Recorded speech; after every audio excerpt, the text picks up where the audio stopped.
Shalom, feliz día a todos. Estamos en la parte 2. Voy a compartir la parte 2 del tema que compartí el Shabbat pasado. El Shabbat pasado les hice una presentación sobre la historia, bueno, un breve bosquejo de la historia de los primeros reyes de Israel. De hecho, los dos primeros que reinó sobre un reino unido, ¿vale? Porque Israel tuvo muchos reyes, pero sobre un reino donde todos los 12 tribus han estado unidos, solamente hubieron tres reyes, ¿vale? Saúl, David y Salomón, ¿vale?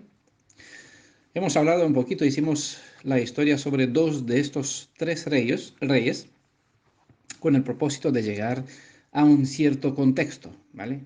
Como les mencioné en la parte anterior, en la primera parte no presenté el título de esta presentación, de este estudio, a qué nos vamos a dedicar. Por eso hemos creado el contexto histórico para así poder tener ese soporte, porque en base a este conocimiento o a este contexto se puede comprender mucho mejor la situación o la realidad de la historia sobre la cual vamos a dedicar tiempo a estudiar. Ahora, volviendo a la historia de David, una vez que llegó a reinar sobre todo Israel, tal como el Elohim viviente le había prometido años atrás, podemos observar que han habido dos cosas relevantes que preocupó a David. Una fue, ¿qué podría hacer él para Adonai? Y la segunda cosa, ¿qué podría hacer él para su prójimo? ¿Vale? Con esto entendemos bien que todas las leyes de la Torá en ese sentido tienen dos líneas, dos segmentos principales de enseñanzas. Una conecta la tierra con el cielo y la segunda conecta el ser humano con el ser humano a nivel horizontal. ¿Vale? Las dos líneas de comunicación fueron cortadas debido a la actividad del pecado. Entonces, la Torá tiene el propósito de ayudarnos a restaurar, rehacer estos conductos, estos caminos de comunicación en cielo y tierra y tierra, ¿no? Persona con persona. Nosotros con nuestro Creador y nosotros con nuestros prójimos. Eso mismo fue uno de los principios que, en ese sentido, esas dos líneas preocupó a David. ¿Qué hará para Adonai? Para que su comunicación con el cielo esté bien y para agradar a él también. Y es decir, para conectar el cielo con la tierra, aunque eso también trae bendición para todos los demás, ¿no? Que beneficia de parte de Elohim para con hacia el ser humano. Y también, ¿qué podría hacer él para su prójimo? Ojo, todo lo relacionado con esas dos preocupaciones se han dado mientras tuvo que llevar sus propias peleas. ¿Vale? Todas esas dos preocupaciones de David, él tuvo que ocuparse de ellas mientras no estaba en completo shalom, ya libre de todos sus enemigos, sino mientras tuvo que pelear contra los enemigos personales, como los de su pueblo, él tuvo que ocuparse de esos dos asuntos. ¿Por qué les digo ojo? Para que se percaten que aunque debemos poner a Adonai en el primer plano en nuestra vida y a nuestros prójimos hermanos también, estas dos prioridades no nos libran de los quehaceres de la vida. Vamos a seguir peleando nuestras batallas para ganar la guerra, independiente de las derrotas que podamos sufrir. El orden de las prioridades es claro. Adonai, el prójimo. Y mientras tanto, no dejar de hacer lo demás que nos toca en las circunstancias de por donde nos encontramos esparcidos entre las naciones. Recuerden la indicación dada en Mateo capítulo 23, verso 23, ¿vale? Como de costumbre, pues le voy a dejar la cita para que ustedes la lean despacito, detenidamente en vuestras casitas, ¿vale? En vuestros sillones, como mejor se encuentren. Ustedes deténganse, lean las citas para que así puedan asimilar mejor o dedicar un serio tiempo, una seria atención a lo que estamos compartiendo. Para Adonai, David trajo el arca de la alianza que se encontraba en Kiriat Jearim, en la casa de Abinadab. ¿Vale? Toda esta historia se revela en 1 Samuel capítulo 6. ¿Vale? Lastimosamente, David y todo Israel tuvo que aprender a tener en cuenta que tenía que respetar ciertas normas en cuanto a las cosas del Elohim de Israel y que el mero actuar solo por emoción y gozo puede tener un coste pesado, puede traer un coste pesado. Por el descuido hacia las instrucciones sobre los objetos sagrados, Usa pagó con su vida. Ojo, nuestro Elohim es nuestro amigo, pero no debemos olvidar que no es nuestro juguete, sino que es nuestro soberano a quien hay que temer con reverencia sagrada. Esta historia de por sí pues trae sus propias enseñanzas.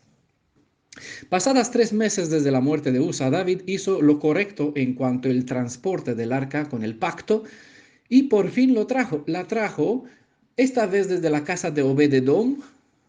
Está, pues, bueno, como le mencioné, 2 Samuel capítulo 6, perdón, 1 Samuel capítulo 6 o 2 Samuel capítulo 6.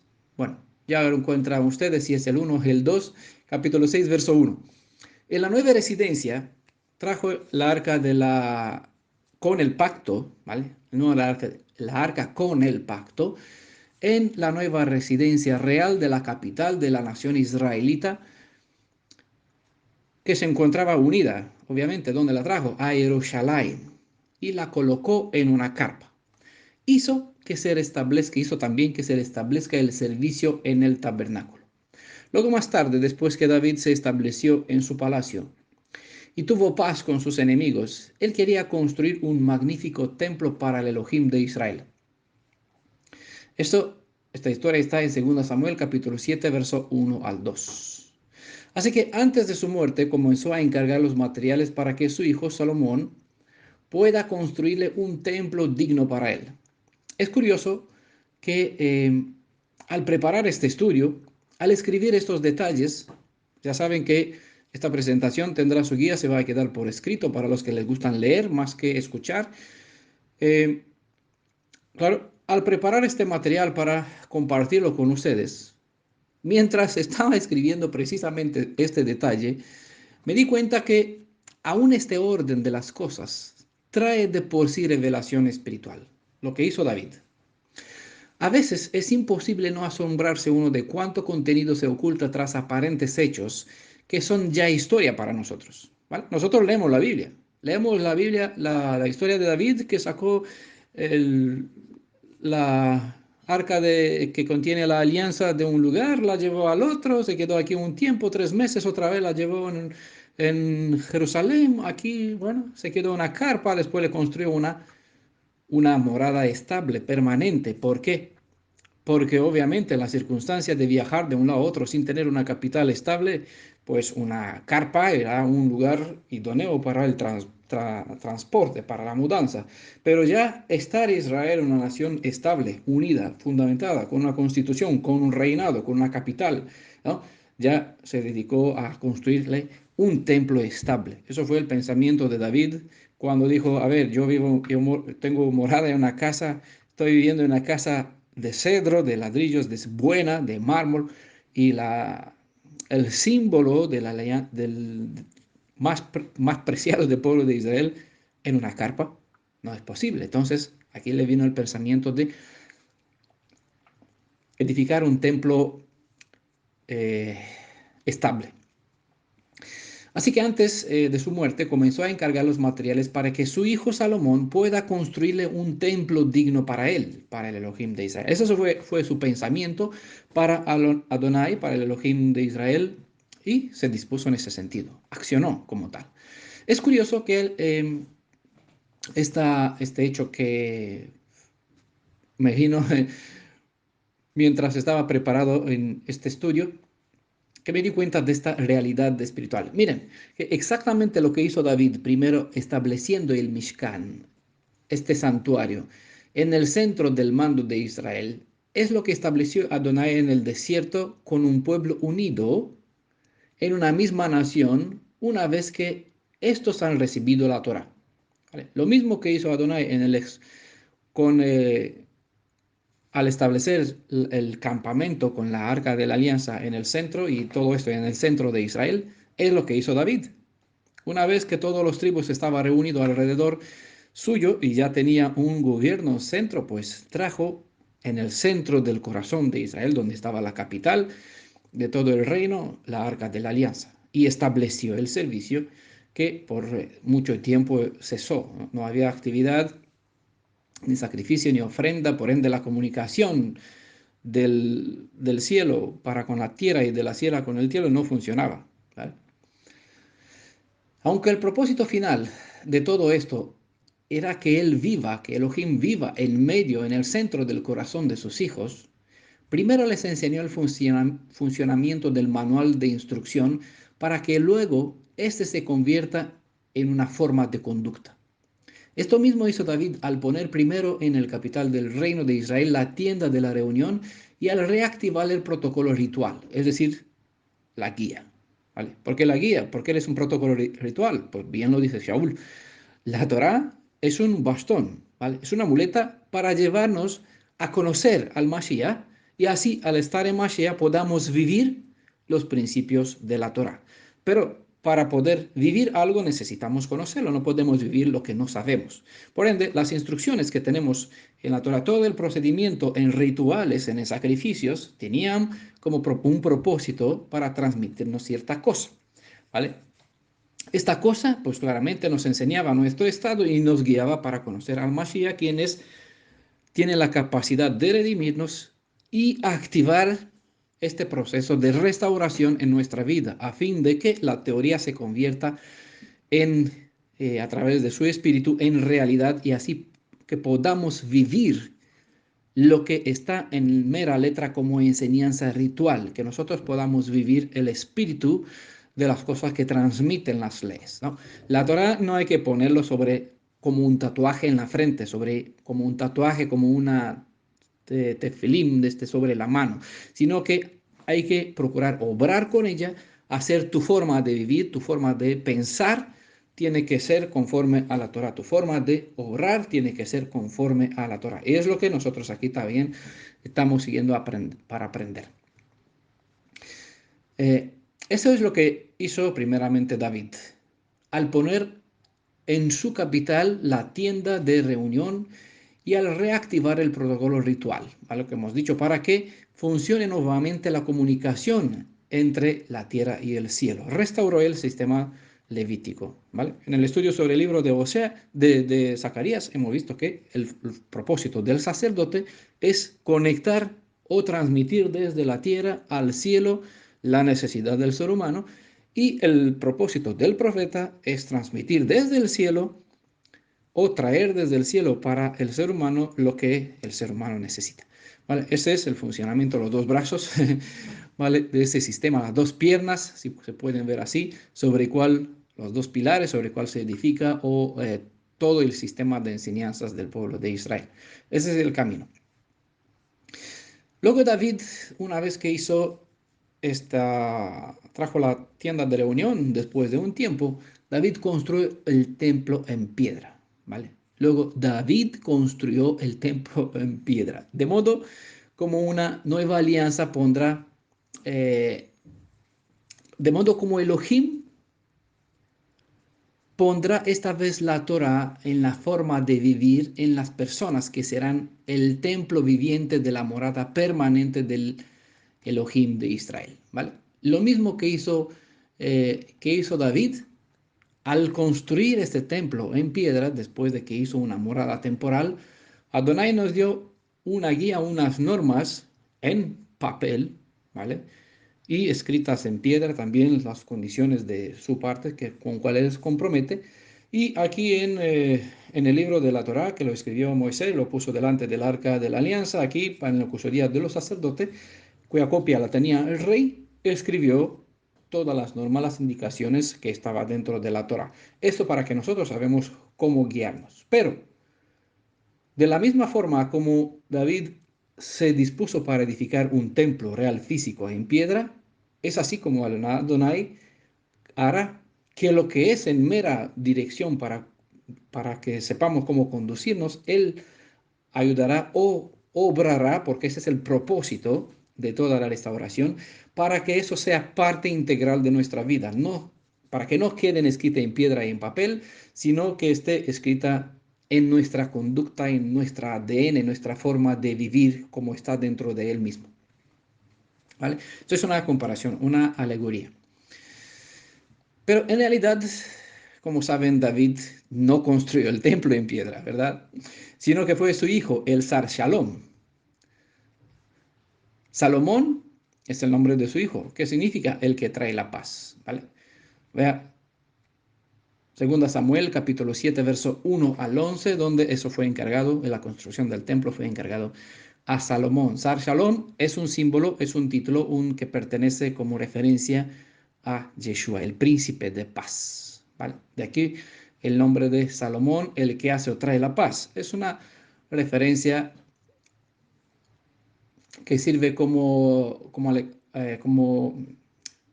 a la analogía, ¿vale? O comparación, como ilustración para describir la obra del Mashiach, en ese sentido, como Mashiach, ¿vale? Algunos pueden ver en esta ilustración sobre el David preparando los materiales para el templo al padre del Mashiach y en Salomón al Mashiach. De hecho, es como ven algunos, pero olvidan seguir con los principios de justicia y de medición de la misma ley. Así que seguirán en una interpretación equivocada sobre la deidad todos aquellos que no buscan la justicia en lo que eligen creer. ¿Por qué no pudo David construir el templo duradero en piedra? Que es un símbolo de lo que está por venir edificado en el Espíritu.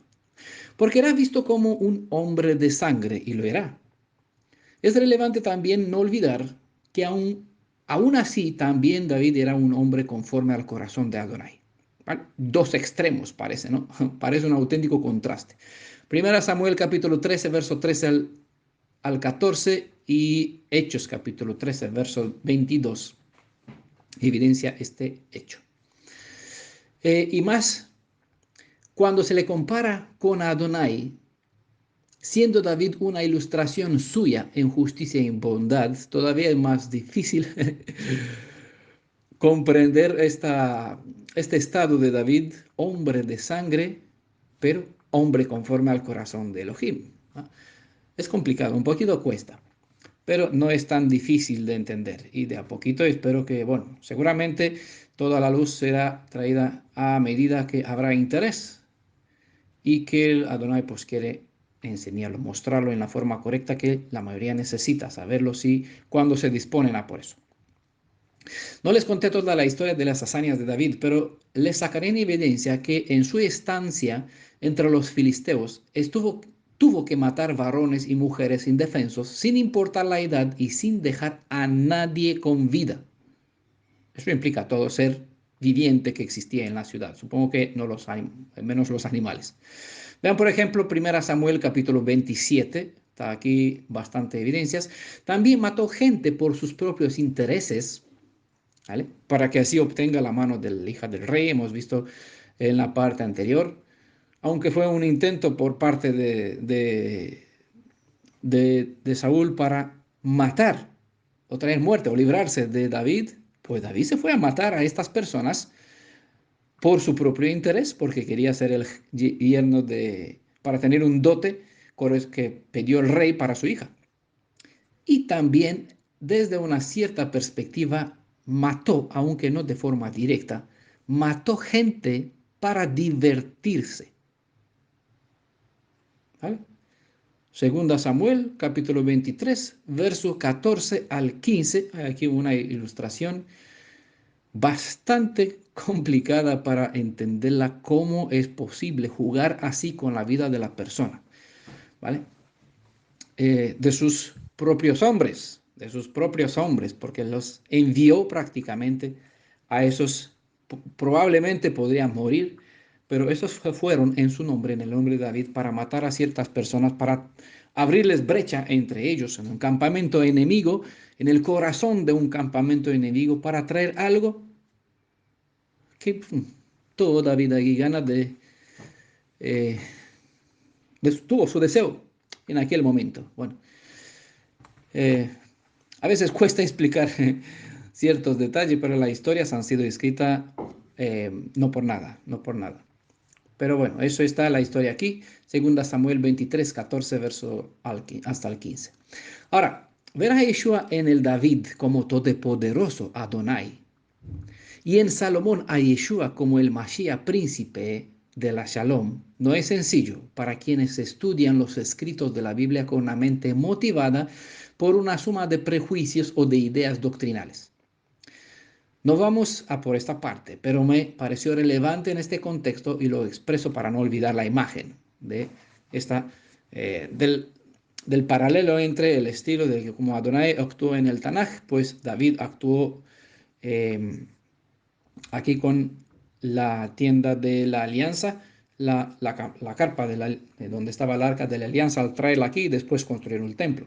Es este procedimiento que hizo Adonai, por eso la comparación de las situaciones. ¿Vale? Ahora, retengan los detalles evidenciados en Primera Crónicas capítulo 22, verso 2, porque los que volverán a estar nuevamente bajo el mando de David, es una referencia a una cita bíblica, en una nación unida en sus 12 tribus, como en los tiempos de antaño, verán el cumplimiento de lo que aquí se evidencia. Segunda Crónicas, Primera Crónicas, capítulo 22, verso 2. ¿Vale? Retengan lo dicho en esta cita porque lo volverán a vivir, lo vivirán. Comprenderán cuando los mismos gentiles les llevarán a ustedes como materiales preciosos, entiendan la alegoría, ¿vale? Para edificar con ellas la fortaleza de la nueva Jerusalén, que de por sí va a ser el templo viviente como morada viviente para el Elohim viviente. Aún no se ven como están labrados por y entre los gentiles para servir como material de unión o como material de edificación de este futuro templo, lo entenderán con el tiempo. También sé que no es fácil ver en el varón de sangre al Redentor Hamashiach, a Yeshua, pero allí está del mismo modo como está en Salomón.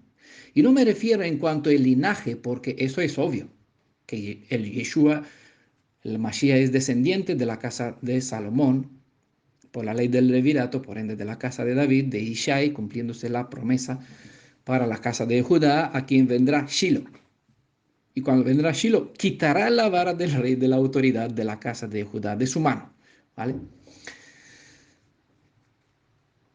Así que tanto David como hombre de sangre, como Salomón, como príncipe de paz, son símbolos que describen cierta parte de, de la obra, de la identidad, del carácter, del ser, quien es Yeshua Adonai.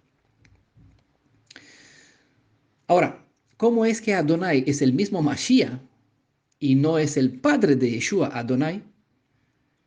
Es un tema ante el cual la mayoría hace oído sordo o efectivamente ya no quieren saber para conocerlo.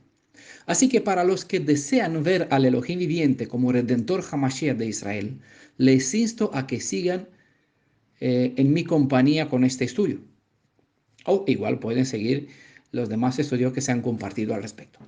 En segundo lugar, David se preocupó por su prójimo a fin de restaurar la dignidad perdida para brindarle honores y lo sentó cerca de él. Un ejemplo de ellos, pero no es sobre el cual vamos a hablar, es Abigail, a quien desposó. Pero vamos a hacer lectura de un capítulo entero de la escritura donde podemos observar más de cerca cómo es el proceder para restaurar al prójimo. La introducción que les he presentado en la parte anterior tuvo el propósito de crear el contexto histórico para acercarnos al texto sobre el cual vamos a estudiar a partir de ahora, a fin de poder visualizar mejor la realidad de la situación. Bueno, llegado a este punto, les puedo indicar el título del tema sobre el cual vamos a estudiar paso a paso. ¿Qué le parece, no? Ahora, pregunté en la comunidad sobre qué suponen o sobre qué intuyen que vamos a estudiar. Y algunos dijeron sobre David y algunos acertaron. Mefiboshet, ¿vale? El tema trata sobre Mefiboshet, porque obviamente implica a David porque eso van de mano, ¿vale? Pero concretamente nos vamos a centrar sobre el Mefiboshet. La historia, el tema en sí mismo trata sobre la historia, es una profecía, es una historia de las generaciones de Israel. Y prácticamente como el título principal es de Lodebar al Palacio Real. Vimos en la parte anterior que este muchacho, Mefiboshet, a sus 5 años, de vivir en un palacio, pasó a vivir en Lodebar. ¿Vale? No es esto la parte sobre la cual vamos a estudiar, pero le vamos a dar su debido tiempo. Mejor nos vamos a centrar en cómo pasar de Lodebar al Palacio Real, porque indicar un problema no es difícil, es fácil. De hecho, por excelencia, el diablo lo hace. Ahora, indicar el camino o la restauración o dar una solución, salir de lo tuyo para extender una mano a restaurar, a hacer algo a favor de otro, sacar de lo de bar para vivir en Palacio Real. Es aquí el poder de la redención y por eso nos centramos a ver en esta historia de las generaciones de Israel, en esta historia de la vida de Mefiboshet, la historia de las descendencias de Israel y del ser humano que se encuentra en su situación y cómo se puede pasar de Lodebar a un palacio real. Bueno, sobre este nombre Lodebar vamos a hablar a su debido tiempo cuando llegará el momento. Ahora, el texto central sobre el cual vamos a estudiar se encuentra en 2 Samuel, ya lo mencioné la vez anterior, sin decirle cuál es el tema del estudio. 2 Samuel capítulo 9 y vamos a ver todos los versos, ¿vale? Son 13 versos en total, vamos a dedicar tiempo a todos. Así que los voy a leer ahora para tener aquí el contexto. Tuvimos en la parte anterior el contexto histórico de la sucesión real del poder en Israel. Y ahora vamos a ver el contexto de la vida de este varón, Mefiboshet, ¿vale? Dijo David, verso 1, de 1 al 3, voy a leer rapidito aquí. Ustedes pueden leer despacito. ¿A quedad alguno de la casa de Saúl a quien haga yo misericordia por amor de Jonatán? Bueno, les leo de la edición Reina Valera, ¿vale? Y había un siervo de la casa de Saúl que se llamaba Siba, al cual llamaron para que viniese a David. Y el rey le dijo, ¿eres tú Siba? Y él respondió, tu siervo. El rey le dijo, ¿no ha quedado nadie de la casa de Saúl a quien haga yo misericordia de Elohim? Y Siba respondió al rey, aún ha quedado un hijo de Jonatán, lisiado de los pies. Entonces el rey le preguntó, ¿dónde está? Y Siba respondió al rey, he aquí, está en casa de Maquir, hijo de Amiel, en Lodebar. Verso 5. Entonces envió al el rey David y le trajo de la casa de Maquir, hijo de Amiel de Lodebar. Y vino Mefiboshet, hijo de Jonatán, hijo de Saúl, a David y se postró sobre su rostro e hizo reverencia. Y dijo David, Mefiboshet. Y él respondió, he aquí tu siervo. Y le dijo David, no tengas temor, porque yo a la verdad haré contigo misericordia por amor de Jonatán tu padre, y te devolveré todas las tierras de Saúl tu padre, y tú comerás siempre a mi mesa. Y él inclinándose dijo, ¿quién es tu siervo para que mires a un perro muerto como yo? ¿Vale? Ahora sabes de dónde saqué la pregunta que planteé en la comunidad, sobre la cual tuvimos un buen y largo debate sobre esta expresión. Verso 8, ¿vale? Samuel, 2 Samuel capítulo 9, verso 8. De aquí cité la cita. Entonces, el rey llamó a Siba, siervo de Saúl, y le dijo, todo lo que fue de Saúl y de toda su casa, yo lo he dado al hijo de su señor. Parece que Siba después siguió, después de que ya falleció Saúl, siguió usando estas propiedades, aunque no le pertenecía, pero se apoderó de ellas. Todo lo que fue de Saúl y de toda su casa, yo le he dado al Señor, al hijo de tu Señor. Tú pues le labrarás las tierras, tú con tus hijos y tus siervos, y almacenarás los frutos para que el hijo de tu señor tenga pan para comer. Pero Mefiboshet, el hijo de tu señor, comerá siempre a mi mesa. Y tenía Siba 15 hijos y 20 siervos. Y respondió Siba al rey, conforme a todo lo que ha mandado mi señor, el rey a su siervo, así lo hará tu siervo. Mefiboshet dijo al rey, comerá a mi mesa. Mefiboshet, Mefiboshet, dijo el rey, comerá a mi mesa, como uno de los hijos del rey. Y tenía Mefiboshet un hijo pequeño que se llamaba Micaya, y toda la familia de la casa de Siba eran siervos de Mefiboshet. Y moraba Mefiboshet en Jerusalén, porque comía siempre a la mesa del rey y estaba lisiado de ambos pies. ¿Vale? Esta es una historia bonita, empieza mal, acaba con happy end, con final feliz, ¿verdad? Ahora, Como todo lo descrito en esta mera historia, que es una historia excelente, maravillosa, a veces te pueden dar lágrimas, ¿verdad? Eh, Toda esta historia descrita aquí, es una mera historia, un cuento maravilloso. Según la quiere cantar o presentar uno, puede sacar más emoción a una persona, ¿vale? Sé que hay esta película David y por aquí la presenta. Es una serie bastante larga, para aquí también presenta el caso de Mephibosheth. Un poquito, bueno, al contexto de la imagen de los creadores, que hicieron esta película, ¿vale? Pero nosotros nos centramos vamos a por lo nuestro. Así que espiritualmente, ¿vale? Si lo vemos, el texto lo vemos mera historia, pero si tratamos de verla con otros ojos, con el ojo del espíritu, esta historia es pura revelación profética sobre momentos que estamos viviendo y otros que estaremos por vivir, tanto nosotros como otros que están por juntarnos. Vamos a analizar, vamos a analizar todo este capítulo, todos esos versos, todo este capítulo, verso por verso, incluso palabra por palabra, sacando el mejor provecho que el Ruach del Elohim de Israel nos quiere proveer. Intentaremos pasar del mundo real revelado en esta mera historia para ver las realidades espirituales y el desarrollo del plan de redención y su funcionamiento. También vamos a observar al Redentor y al ser que necesita ser redimido y los pasos que corresponden a los dos, al Redentor y al redimido, para que la bendición, los pasos que corresponde a hacer, ¿no? Para que la bendición traiga sus beneficios resultantes de los hechos. Ojo, ¿vale? Vamos a transponer el pasado sobre el presente para poder ver la realidad de sucesos que se dan en este mismo momento por la prisma de una experiencia del pasado.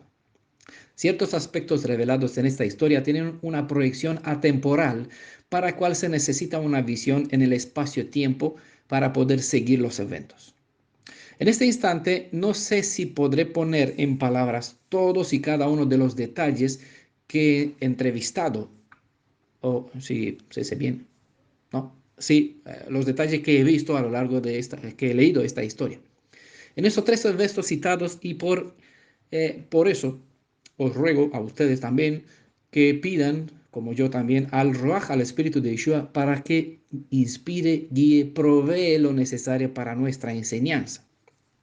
Ya saben, como le mencioné, creo que unos 5 o 7 años que llevo de año en año, me vuelve a venir en la cabeza, en la memoria, esta ilustración, esta historia, ¿vale? Entonces, hoy llegó el momento para darle curso y soltarlo, a ver qué va a hacer. No sé, no, todavía no tengo ya toda esta historia ya desarrollada, preparada, pero aquí vamos en ocasión, parte por parte, presentarla a medida que eh, Él nos guiará. Espero que puedan seguirme en el uso de las analogías, porque este capítulo es sobrecargado de comparaciones. Tienen el derecho de poder opinar que lo que presentaré solo es una interpretación, pero dejemos que el tiempo pruebe todo, ¿verdad? Es una señal en la ley. Igual, si logras ver la realidad a través de las comparaciones que mostraré, me gustaría recibir al menos tu amén después de escuchar. Si no quieres dirigirme alguna palabra más, pues al menos puede decir amén, ¿vale? Si sobre todo entenderás las maravillas que aquí espero compartirte, para alabar al Elohim viviente por lo que te regala. Bueno, es lo suyo, alabar al Elohim viviente por lo que se te regaló. Y espero que actúes conforme a lo que irás aprendiendo. Convierte en tu manera de actuar lo que el Ruach te enseña esta vez, en esta ocasión. Bueno, como he dicho, como estamos haciendo de costumbre en la serie Profecías al Día, sabes que tomamos verso por verso y tratamos de explicar, es lo mismo que vamos a hacer en esta ocasión. Principalmente pensaba dividir todos esos capítulos en dos secciones, pero ya ven, eh, todavía estamos a 34 minutos desde que empecé a hablar y no hemos empezado el estudio propiamente, ¿vale? Así que es imposible el pensamiento que tuve.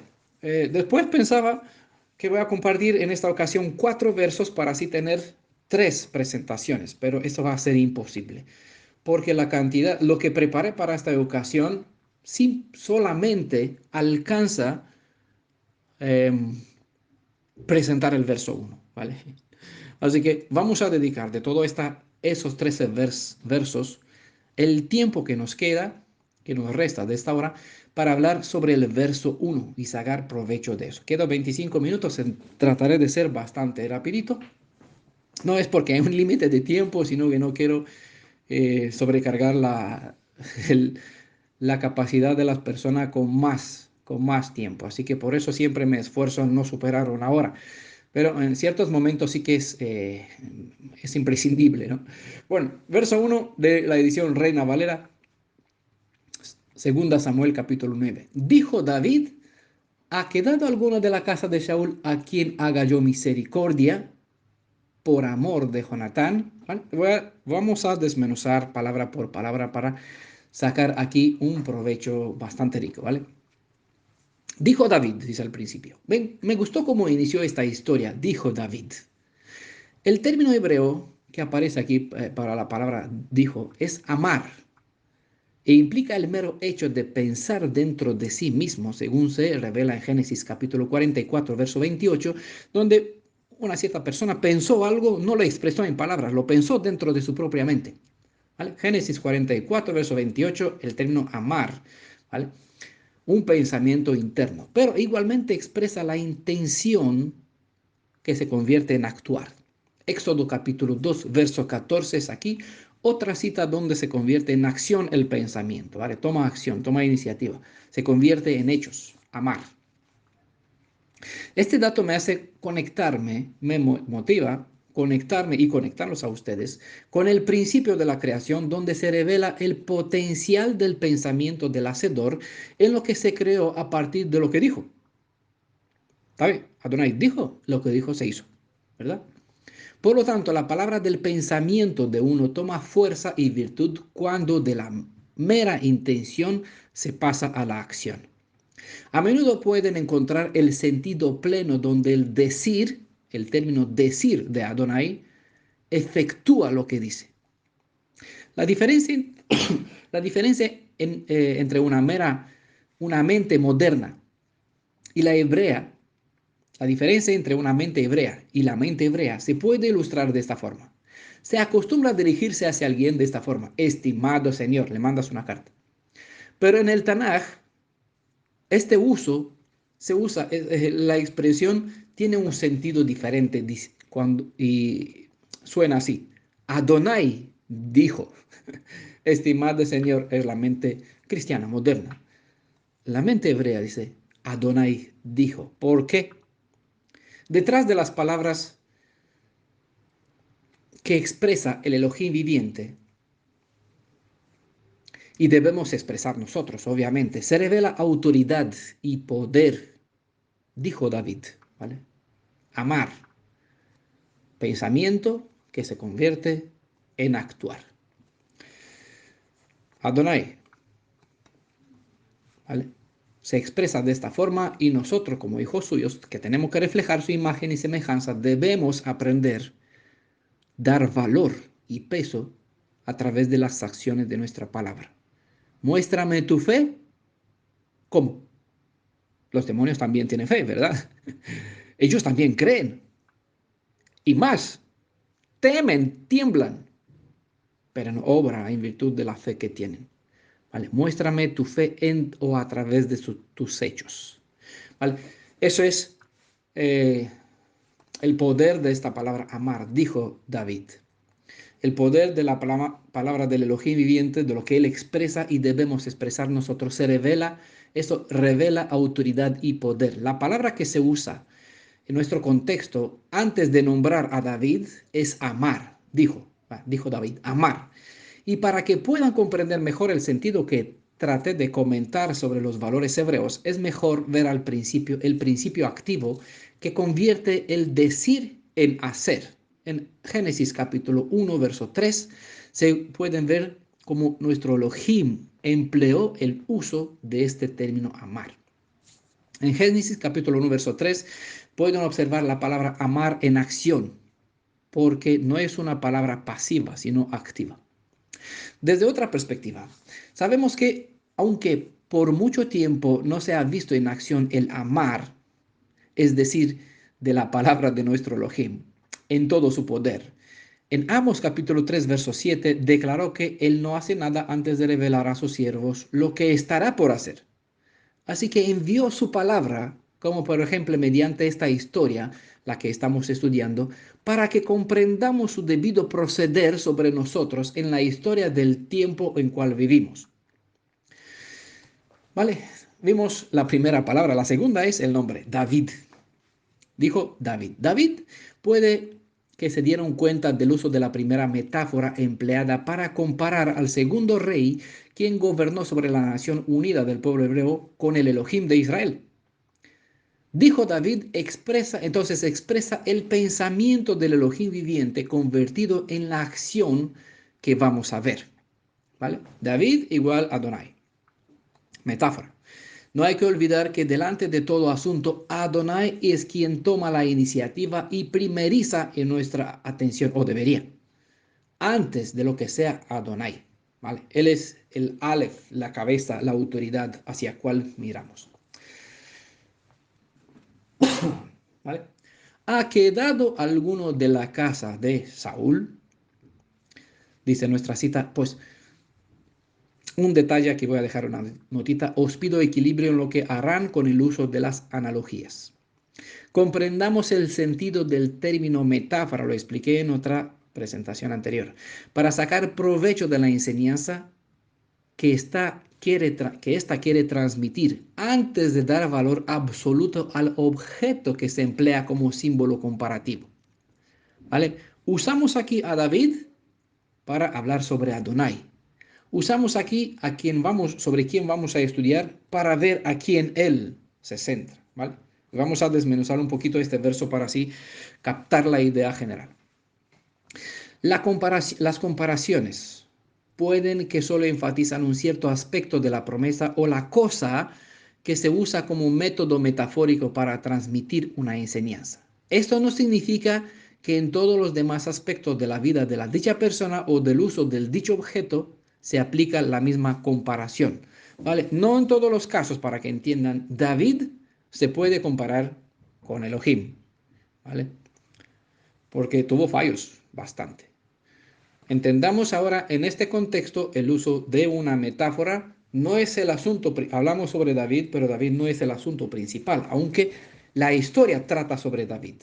Aquí no tratamos de estudiar la historia, ya la hemos visto, y la letra mera por ella misma pues la presenta. Tratamos de ver lo que hay detrás, ¿vale?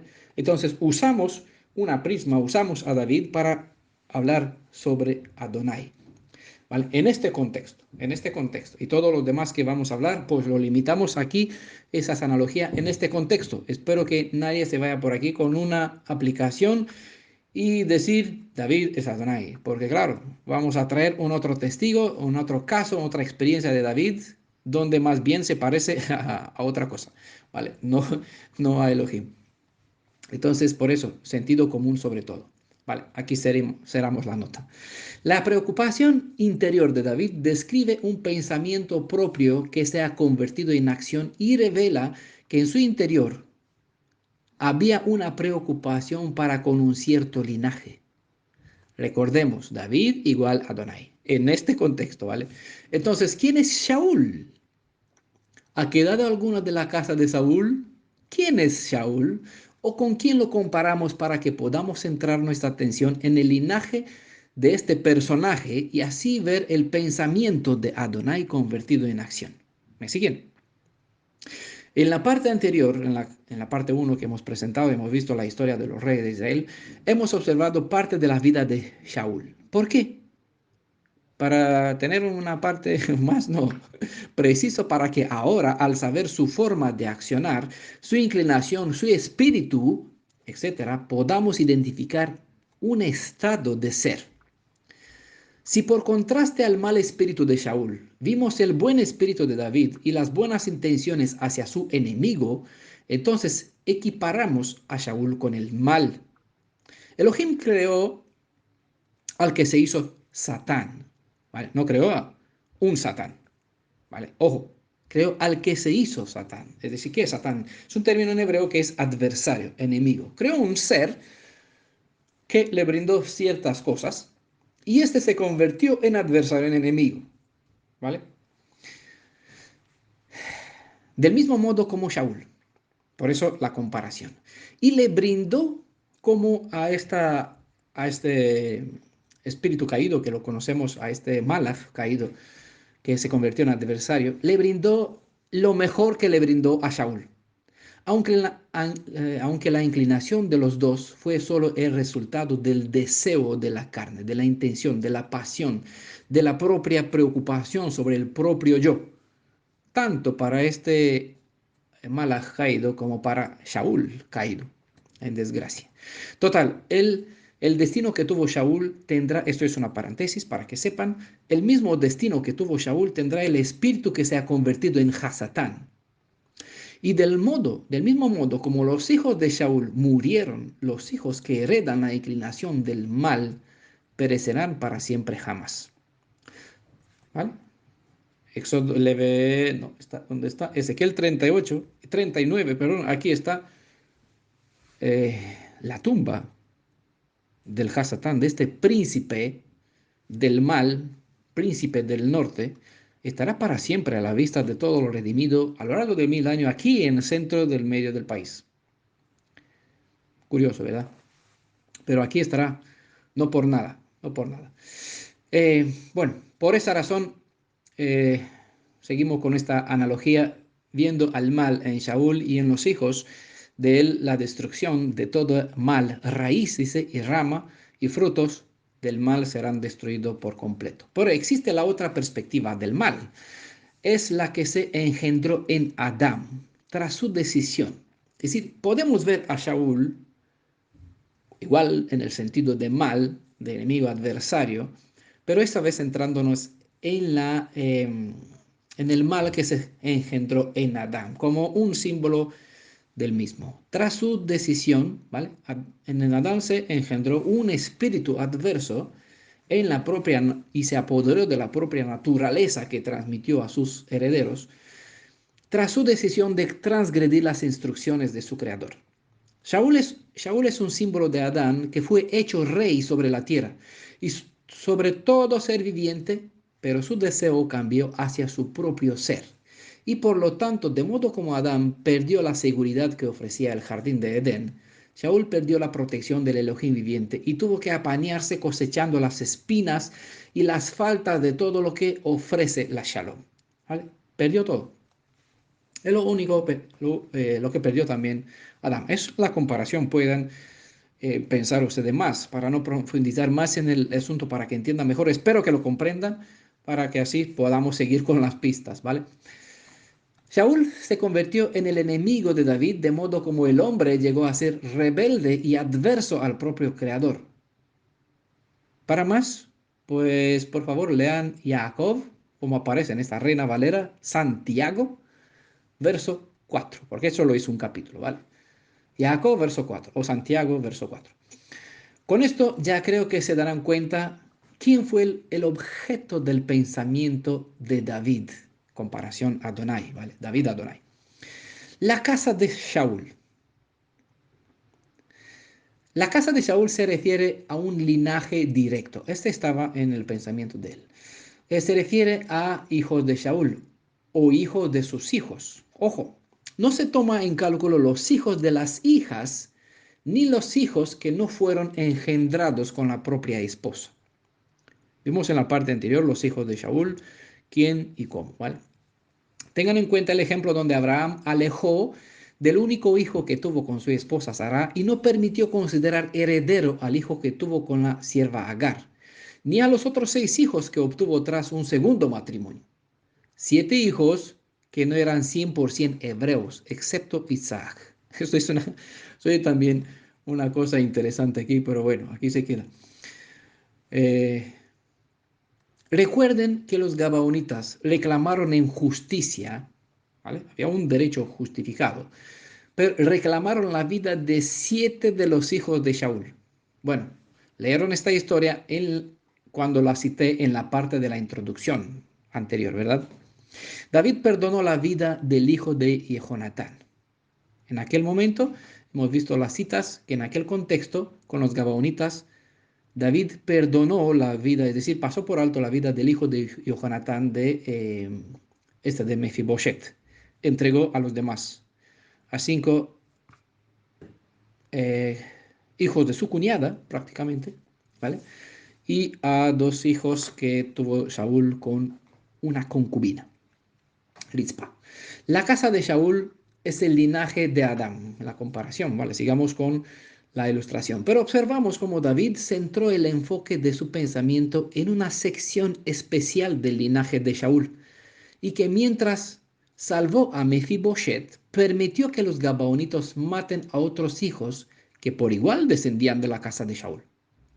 Aquí es un detalle relevante. ¿Quedó alguien de la casa de Saúl? Pues sí.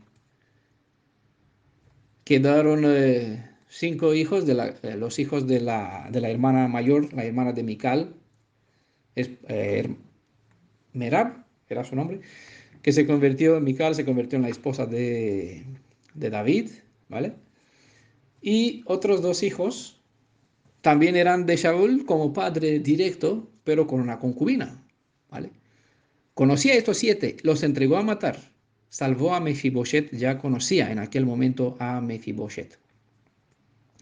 Vale, entonces esta historia con los gabaonitas sucedió después del encuentro que tuvo con Mefiboshet. Aquí es un detalle relevante. Y aunque el Elohim viviente es imparcial hacia algo, hay algo de por medio que condiciona al Elohim para ser parcial en ofrecer su misericordia. Quizás David mostró empatía y un buen sentimiento hacia los 5 hijos que tuvo su cuñada, pero permitió que los entregó a ser ahorcados, aunque por medio del matrimonio estos 5 varones le eran como sobrinos, eran sobrinitos suyos. Los entregó. Adonai, David, ¿vale? Comparación.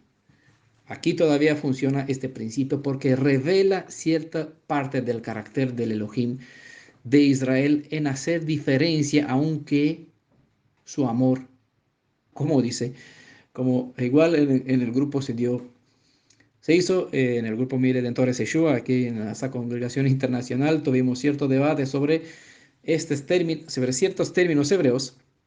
Este asunto nos ayuda a comprender por qué, eh, nos ayuda a comprender qué es pensar, nos ayuda a comprender que a pesar de que el Elohim viviente es puro amor, como decía que se expresó en el grupo, algunas personas dijeron así, es un concepto que existe, que es verdad. ¿Ah? Es verdad, ojo, es verdad. Adonai, el Elohim viviente, es puro amor, pero ese puro amor en la esencia de su ser, hay algo que condiciona, o mejor dicho, que centra el fuego de este amor hacia ciertas personas, linaje del mismo Adán. Y aquí en esa ilustración de la vida del pensamiento de David, se revela este detalle. Porque aunque él es puro amor y tenía empatía con con sus sobrinos que eran, y los otros 2 hijos parientes bueno, también eran hebreos, parte de su pueblo, los entregó a muerte. Aquí se apagó su misericordia para con ellos. Su puro amor no pudo salvarlos de la mano de los gabaonitas. El pensamiento interior de Adonai, revelado en el deseo de David, es hacer bien, es amor, ¿verdad? Mostrar misericordia al linaje de Adán. ¿Quién es Adán? Saúl. ¿Quién es Saúl y Adán? Pues inclinación al mal, un espíritu adverso a Elohim.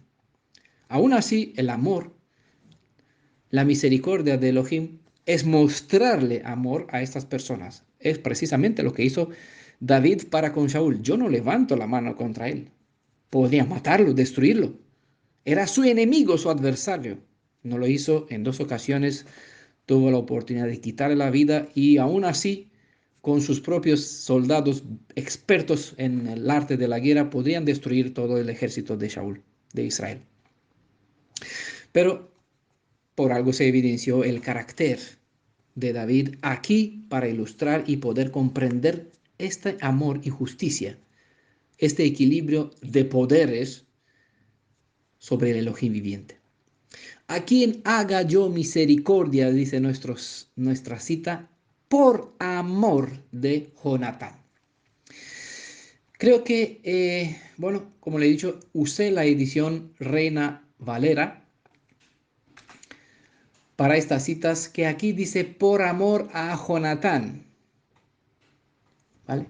Que haga yo misericordia por amor de Jonatán, por amor a Jonatán. El caso es que el texto hebreo no menciona la palabra ahavá, que significa amor, sino otra palabra que significa a causa de, o debido a, o siendo el motivo. Algo siendo el motivo o algo siendo la causa, algo debido, en este caso Jonatán. A causa de Jonatán o debido a Jonatán o siendo el motivo Jonatán. El término en hebreo es abur. ¿Cómo se puede observar en Génesis capítulo 12, verso 13? Bueno, aquí pueden observar el sentido de esta palabra abur, que se muestra no por amor, sino a causa o debido o siendo el motivo. Hay varias citas, este le di un ejemplo, Génesis 12, 13, para que puedan observar que no es ahavá, sino que es a causa de, que se puede presentar eso de forma claro, porque amaba, pero no ese es el sentido más correcto. Entonces, la misericordia de David quería hacer al linaje de Shaul, que David quería hacer para el linaje de Shaul, venía debido a una causa o debido a un motivo relacionado con Jehonatán, ¿vale? Son puntos, detalles importantes. Entiendan bien estos detalles porque así comprenderán cómo es el Elohim de Israel. Si bien lo conocen, entonces bien podrán comprender sus enseñanzas y obviamente bien lo podrá presentar. En hebreo está la palabra Gesed, a quien haga yo misericordia. Gesed es bondad, es amor constante, misericordia, fidelidad, ¿vale?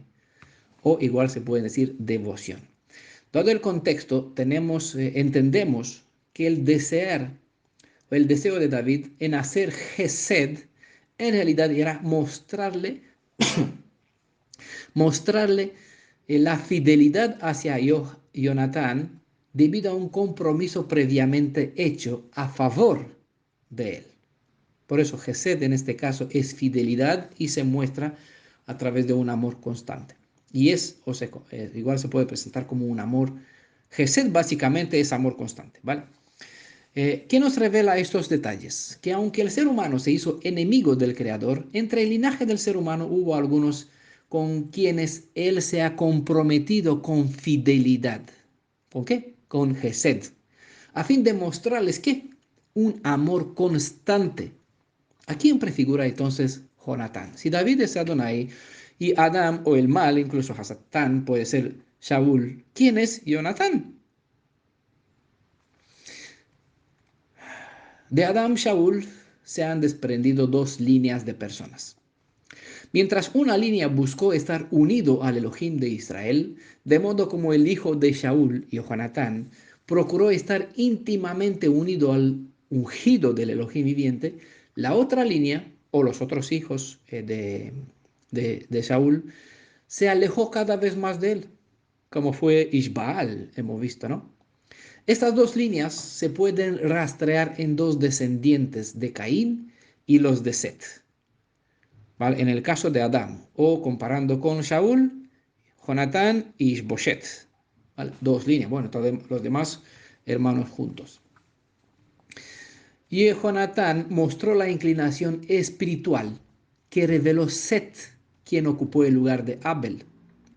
Los hijos de Set buscan al Elohim viviente como Jonatán lo hacía. David mostró una misma actitud hacia Jonatán como hacia su padre Shaul. Pero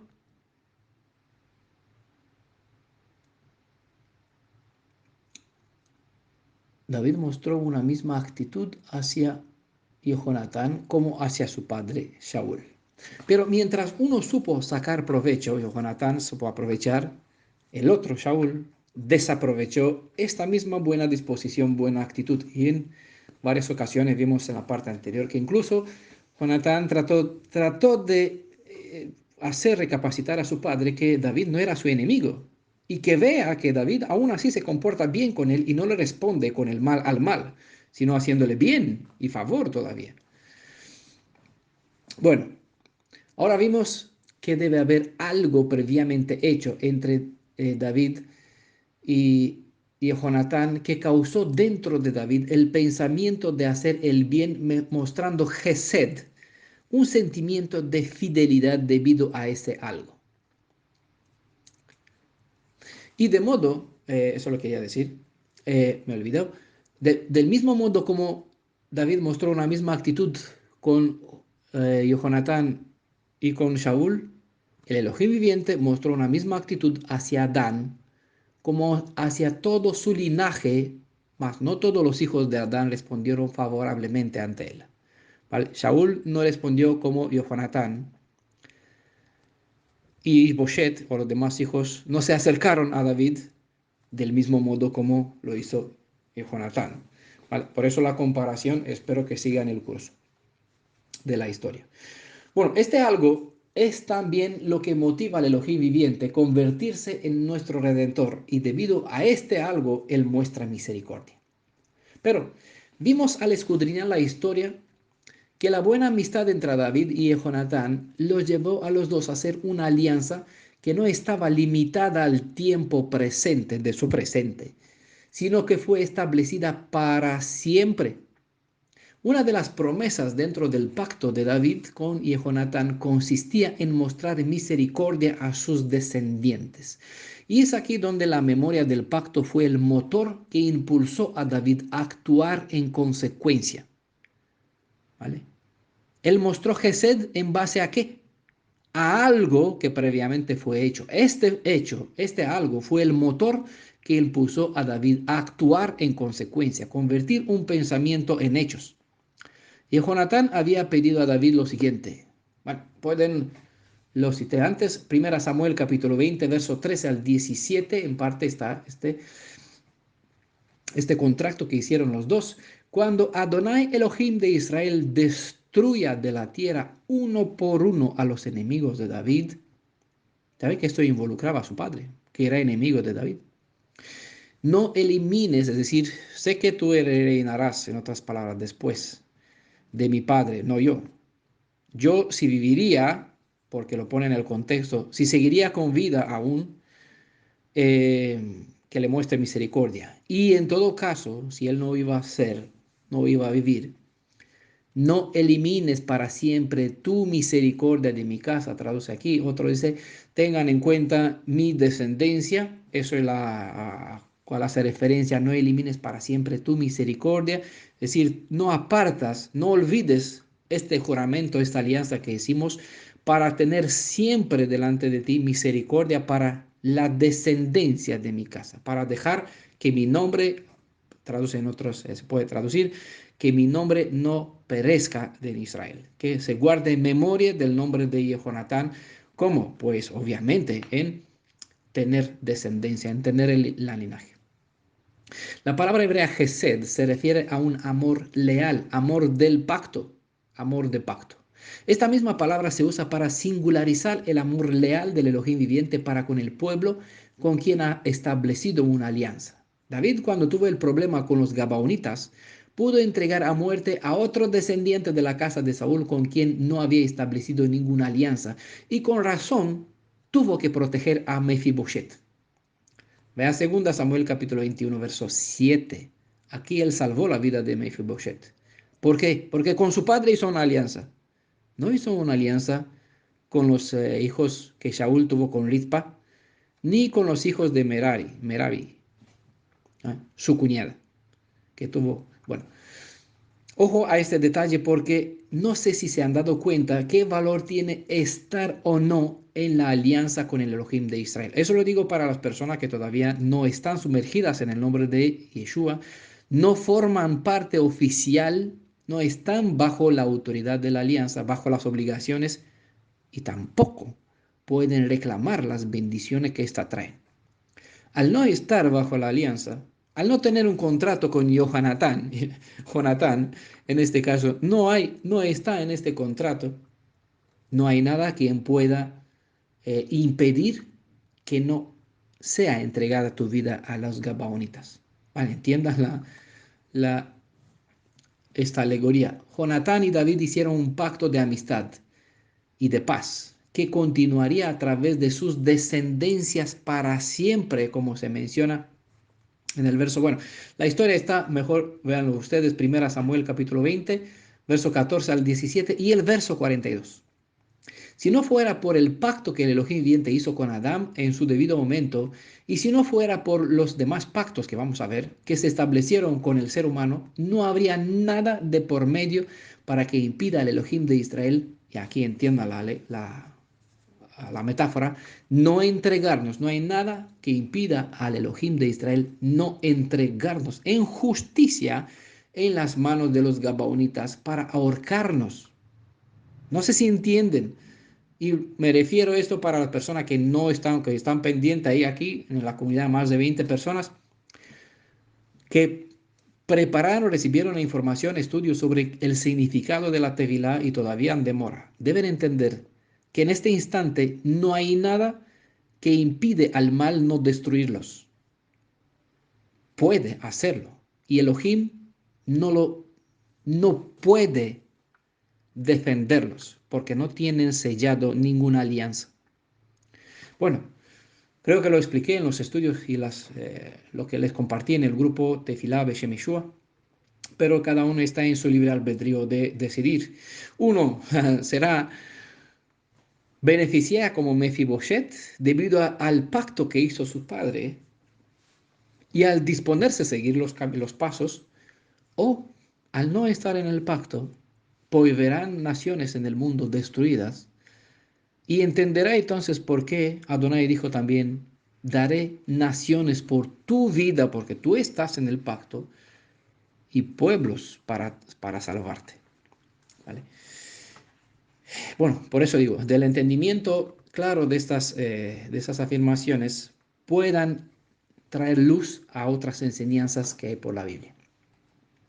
Cuando David llegó a reinar sobre todo Israel, no se olvidó de su pacto con Jehonatán, aun cuando éste ya estaba muerto.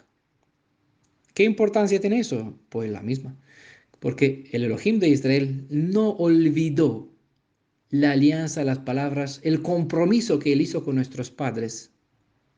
Pero me adelanto del tema, Levítico 26, ¿vale? La cita, un capítulo que me gusta mucho citar, no por vosotros, sino por mi nombre, por la palabra que él dio, por el compromiso para siempre, 1 Samuel 20, 42, que él estableció con Johanán, en este caso, con la simiente de Set, Abraham, Isaac, Jacob, Israel, los que entraron en alianza, los que se disponen a creer, mas todo el que cree, todo el que le recibe, lo recibió, tuvieron el derecho, tienen el derecho de volver a ser hijos de Elohim, volver a buscar a Elohim, están justificados, tienen el respaldo. Satanás se presentó en la postura, brazo derecho, a mano derecha, para condenar, para juzgar, no para condenar, para juzgar, para mostrar los fallos de uno. Está en su derecho, tiene autoridad, dominio, poder y se le brinda justicia porque Adonai es justo. Y ante la justicia, la misericordia tiene que pararse. Porque cuando la misericordia se pisotea, el fundamento del trono de Adonai toma fuerza porque Él por eso está sentado sobre la justicia, aunque la misericordia va adelante. Si la misericordia de Él va adelante y la gente desperdicia esta misericordia,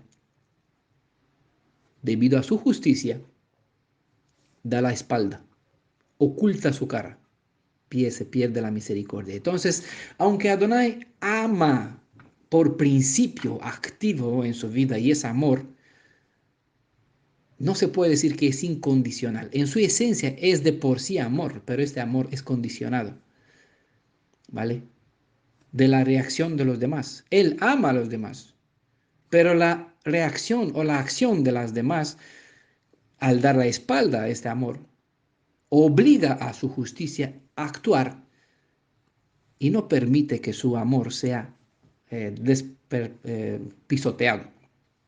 Bueno, es otro asunto, pero por aquí dejamos las semillas. Eh, David indagó si existía alguna familia, algún familiar de Shaul.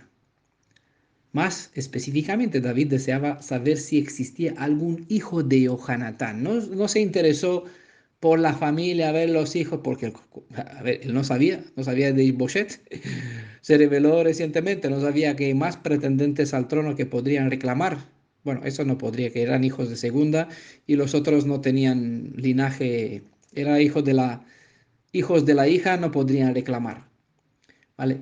Específicamente él se centró después de la muerte de Isboset, cuando vino su sentimiento en su pensamiento, en su mente, se centró si hay alguien de la casa de Jonatán, ¿vale? Cuando él preguntó, ¿alguien de la casa de Shaul? En su mente estaba enfatizada, bueno, centrada en el hijo en la existencia de Jonatán, si le quedaba algún hijo.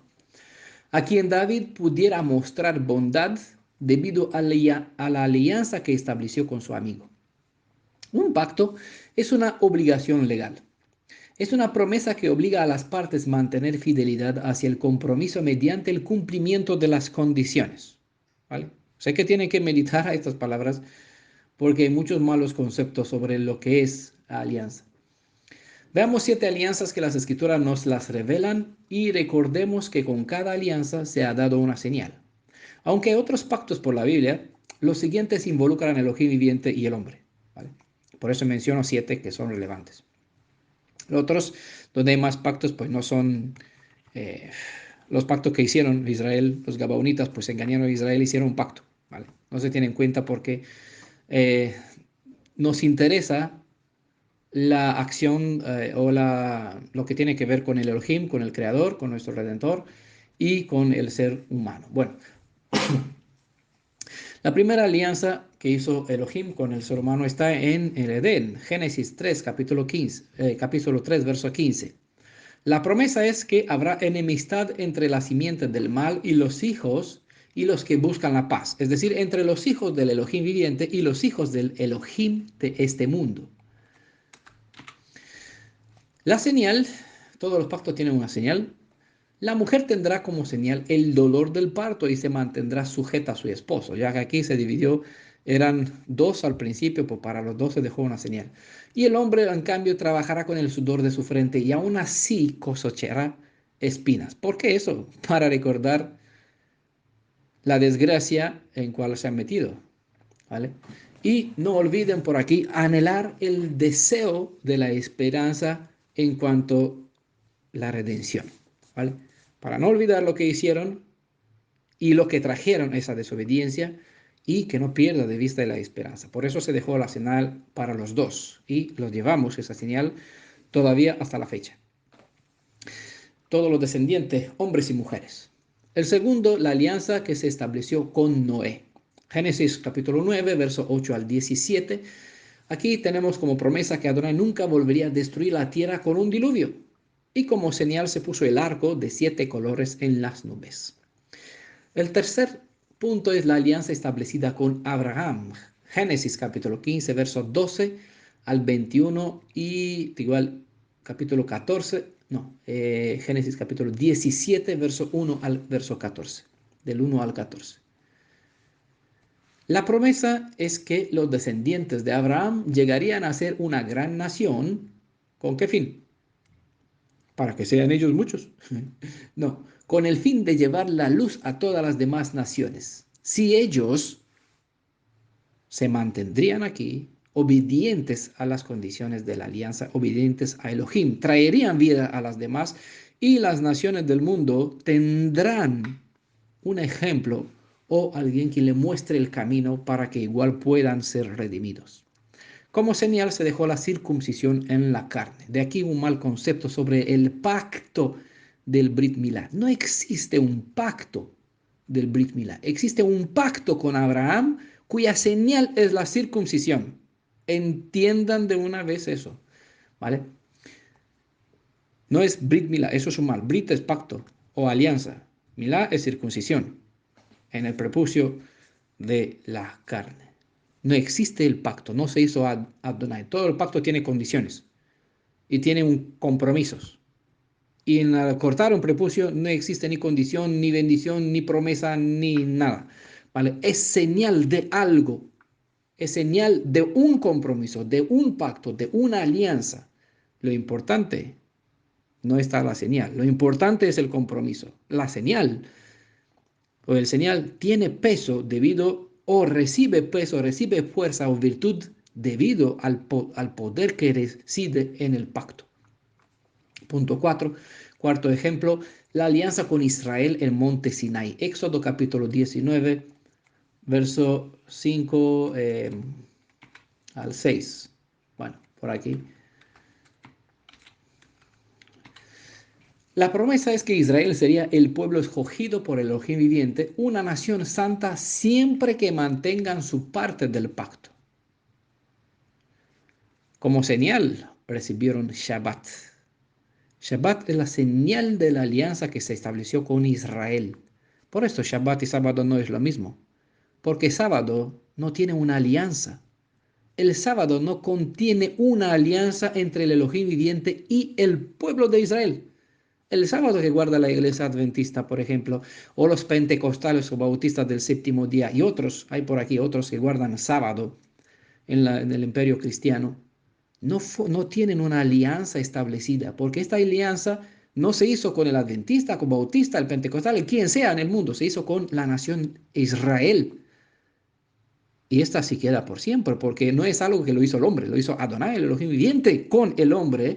Y aquí hay compromisos de parte de cada uno. Uno para guardar la Torá, y obviamente el cristiano dice, nosotros no, la Torá para Israel. Pues con razón, Israel tiene la Torá porque con él se hizo una alianza. Israel está comprometido, obligado, se obligó a guardar las condiciones que le corresponden. No en los 10 palabras que se mal conocen como los 10 mandamientos, sino en las decenas, cientos de ordenanzas que está en la Torah. Ese es el compromiso de Israel por su parte. Y Elohim tiene sus 10 palabras hacia el pueblo que tiene que cumplir para con el pueblo que se mantiene obediente. ¿Vale? Como señal de este compromiso se dejó Shabbat. Shabbat, señal del compromiso de la alianza que el Elohim viviente estableció con Israel, con ninguna otra nación en el mundo. Y a ninguna otra nación en el mundo se le fue entregado una Torá, porque la Torá incumbe a Israel como parte del compromiso. Y vimos, si las demás naciones gentiles, quien sea, desean compartir, vivir la Torá, pues deben hacer lo correcto, lo que corresponde a la justicia, ser parte integrante como Ruth de este pueblo, ¿vale? Aquí ya hemos estudiado en otros tiempos, en estudios anteriores. El que desea puede bucear en nuestro canal de YouTube en Defensa de la Verdad para ver más, o en el grupo de Facebook en Defensa de la Verdad, donde están todos los PDFs archivados. Aquí pueden descargarlos libremente, ¿vale? Punto quinto, el quinto ejemplo, la alianza con la casa de Aarón. Números capítulo 25, versos 10 al 13. La promesa es que los descendientes de Aarón deberían ser sacerdotes para siempre. Como señal, las casas de Leví fueron dejadas sin herencia en Israel. Ellos no recibieron porción de tierra y fueron diseminados entre los tribus de Israel. Habían levitas y sacerdotes por todos los tribus hasta el momento de la división de los dos reinos, en dos reinos. El sexto punto, la alianza establecida con David, 2 Samuel capítulo 7, verso 13 y 2 Samuel capítulo 23, verso 5, ¿vale? La promesa era que el Redentor de Israel, entre ellas, y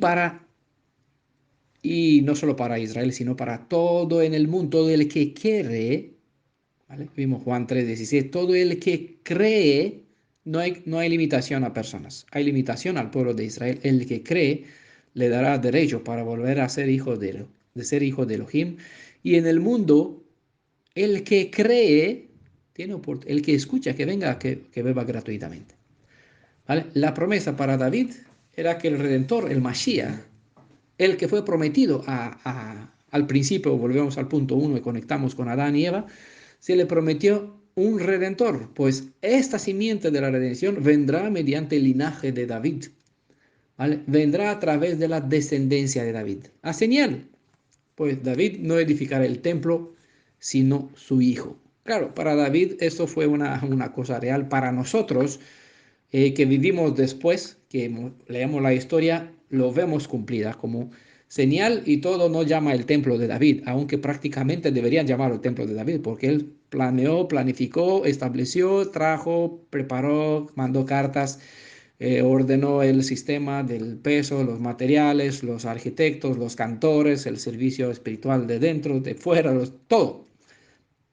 Salomón efectivamente tomó lo que preparó David y lo edificó, ¿vale? Puso por obra. Eh, bueno, es una ilustración. Punto 7, la nueva alianza que se encuentra en Jeremías capítulo 27, verso 31 a 40 y se cita nuevamente en el libro de los Hebreos capítulo 8, versos 6 al 13. La promesa es que la restauración completa, tanto para el alma como para el cuerpo, está disponible para que el ser redimido pueda volver a estar en la condición de Adán antes de su pecado. Como señal es la tefila.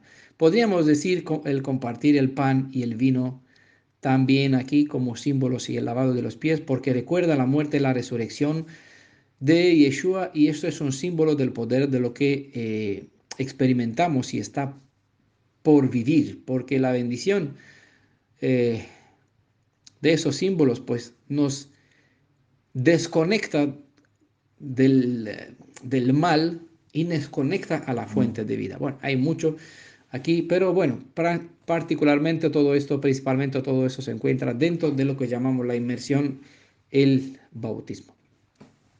Antes de concluir con el verso 1, ya nos acercamos a una hora y media, quiero resaltar un punto bastante importante. Las personas más apropiadas para mostrarles bondad muchas veces no se encuentran sin buscarlas.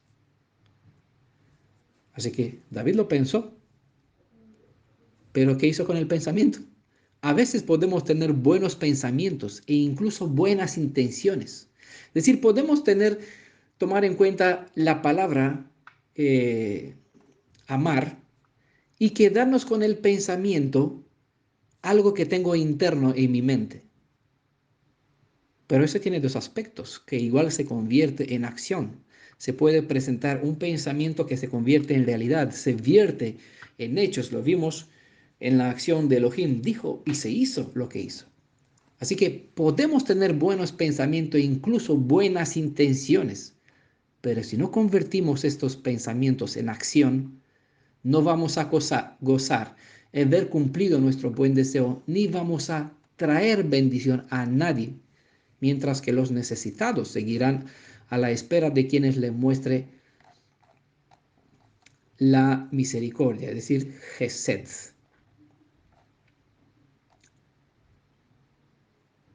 Bueno, espero que vamos a dejar aquí. Hemos terminado el verso 1. Seguramente hay más detalles que presentar en este sentido, pero creo que ya es fue bastante fructífero, provechoso toda esta presentación y es suficiente para el día de hoy. Pero que, como he dicho anteriormente, que saquen provecho y que apliquen. Porque recuerden, hay bendición para el que escucha, para el que lee y pone por obra. Hay tres fundamentos, tres bases, tres pasos, tres escalones, tres peldaños que uno tiene que escalar, tres cosas que uno puede hacer para que reciba la bendición. ¿Quiere ser bendecido para bendecir? Sigan las indicaciones y si es necesario vuelvan a escuchar. De todas formas, todo eso lo van a tener por escrito, así que pueden aprovechar leer. Pues que tengan shalom hasta la próxima ocasión. Vamos a seguir con el verso 2 a ver si podemos alcanzar a por más para así no alargar demasiado la presentación de todos esos 13 versos, pero lo vamos a seguir dando todos. Bendiciones en el nombre de Yeshua, sea que Él conceda, de hecho, esta bendición a todos los que se disponen a caminar para juntar el deseo con la acción, el pensamiento con la acción y convierte en hecho lo que tiene o lo que se sembró dentro de su corazón como buena intención. Shalom a todos, que la paz del Elohim de Israel, la bendición del Padre de Yeshua esté también con todos nosotros, con todos los que escuchan o leen lo que aquí presentamos. Shalom a todos.